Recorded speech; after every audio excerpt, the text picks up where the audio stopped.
تو آپ نوٹ کیجئے، number 1 ethnic cleansing of Palestinians in Israel.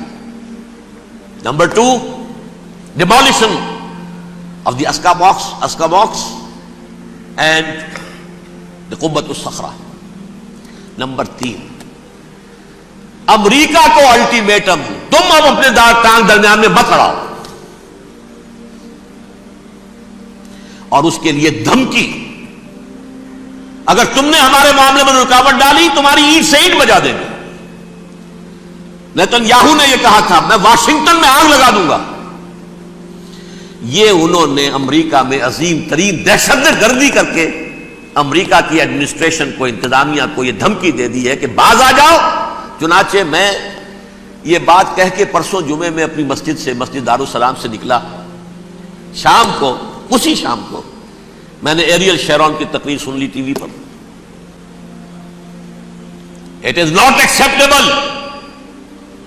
Don't appease the Arabs at our expense.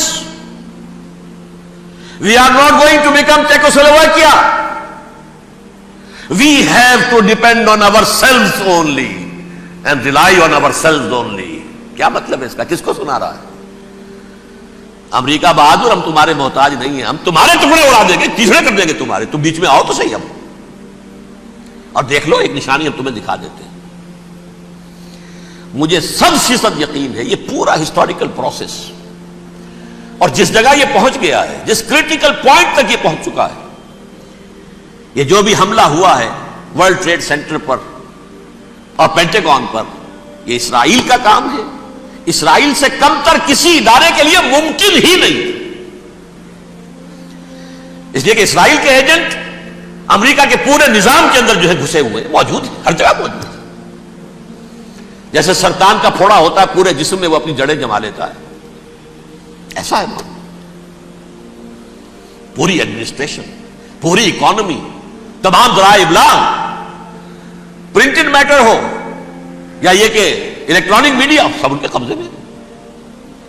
Defence کا سارا معاملہ ان کے قبضے میں ہے. کوئی اور طاقت یہ کر ہی نہیں سکتی. امریکہ، اس کے سیکیورٹی کے معاملات تہ در تہ، دائرہ اندر دائرہ، اس دائرے تک 100 میل تک کوئی جہاز آ جائے گا اگر کہیں جو کہ ان آئیڈینٹیفائی ہو تو یہ ہو جائے گا، کوئی اس سے آگے آگے تو یہ ہو جائے گا، اس سے آگے، اور وہ آ رہا ہے، چلا آ رہا ہے. پینٹاگون پر آ گیا ہے اور 1 گھنٹے بعد آیا ہے.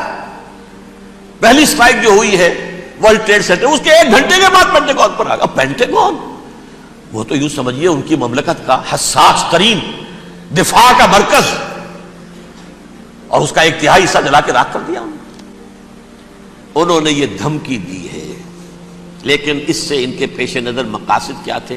3. اس دہشت گردی کے 3 مقاصد. فوراً اس کا رخ موڑ دینا اسامہ اور اس کی القاعدہ کی طرف.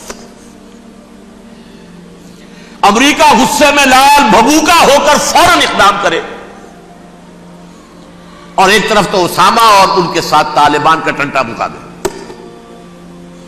اور دوسری طرف چونکہ پاکستان الائی ہے اور پاکستان کے عوام جو ہیں وہ طالبان کے ہمدرد ہیں، وہ اگر اٹھے تو ان کا بھی بیڑا گرک کرے. ایک تیر سے 2 شکار تو ادھر ہو جائیں، جو مستقبل میں انہیں خطرہ ہے.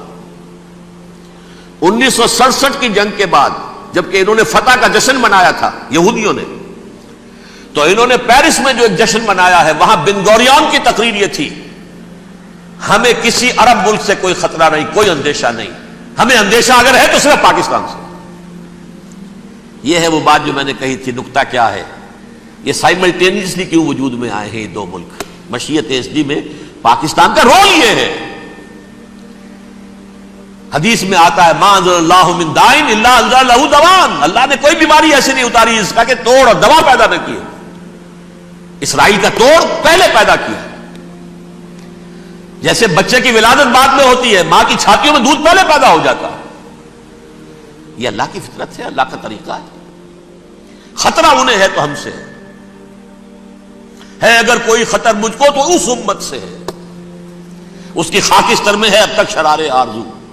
یہاں کے عوام، حکومت تو ٹھیک ہے ہماری جیب میں آ گئی، عوام کے اندر ہے، یہ بھڑک سکتی ہے چنگاری. یہی وجہ ہے بار بار ان کا کہ ہم زیادہ دباؤ نہیں ڈالنا چاہتے پاکستان پر. ہمارا بہت بڑا الہی ہے, ہم بہت پیسے بھی دے دیں گے, یہ بھی کر دیں گے, وہ بھی کر دیں گے, لیکن ہم زیادہ دباؤ نہیں ڈالنا چاہتے, ڈیسٹیبلائز نہ ہو جائے, یہاں کے عوام کہیں کھڑے نہ ہو جائے. جہاں اس کا خطرہ ہے کہ پرویز مشرف کی حکومت ختم ہو جائے, وہاں اس کا بھی خطرہ ہے کہ پاکستان ختم ہو جائے.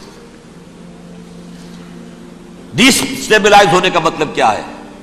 بھارت کو واک اوور دے سکتے, جاؤ گھس جاؤ تم, پولیس ایکشن کرو, یہاں اب امن نہیں رہا ہے, ہم امن قائم کرنے آ جائیں, یا یونائٹڈ نیشنز کی فوجیں KFOR آ جائے یہاں پر امن قائم کرنے کے لیے, اور ہماری جو ایٹمی صلاحیت ہے وہ تو ویسے ہی برباد ہو جائے.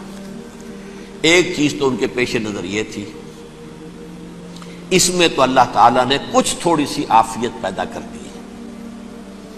ان کا خیال تھا کہ غصے میں آگ بھبوکا ہو کر امریکہ جو ہے بھوکے شیر کی طرح ٹوٹ پڑے گا بس, لیکن وہاں وہ اپنے باپ کی طرح کولیشن بنانے کی فکر ہو گئی اسے.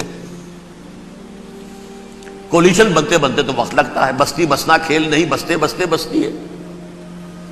دل کا اجڑنا سہل صحیح, بسنا سہل نہیں ظالم, بستی بسنا کھیل نہیں, بستے بستے بستی. کولیشن بناتے بناتے نیٹو بھی پھدکنے لگا تھا کہ ہمارے پاس انہوں نے کچھ ثبوت دیا ہی نہیں ابھی تک. اس چکر میں ایک تو وقت نکل گیا, اور دوسرے فوراً ہی ان پر آیا ہو گیا یہ تو ہمارے ساتھ کیا ہی اسرائیل نے ہے, لیکن یہ بات لیک نہیں کرنا چاہتے.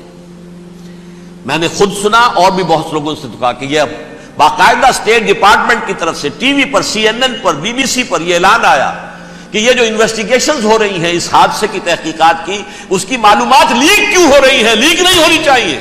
کیوں؟ اسامہ کے خلاف اگر کوئی ثبوت ہے لیک ہو جائے 1000 مرتبہ, کس کو کوئی نقصان ہے؟ یہ کون سا تھا, کون سا لیکیج ہے جسے روکنا مقصود ہے؟ وہ تو ہمارا متمنا ہے, ہمارا بیٹا ہے, وہ کر رہا ہے. اس گھر کو آگ لگ گئی گھر کے چراغ سے, but they have given a message to the United States of America, ہمارے راستے میں اب مت آنا, ہم پر دباؤ نہ ڈالنا, don't appease the Arabs at our expense. یہ الفاظ ہیں شیرون کے, ان کی خوشامد, ان کو خوش کرنا, ان کو پسند کرنا, ان کو راضی کرنا ہماری کوشش پر.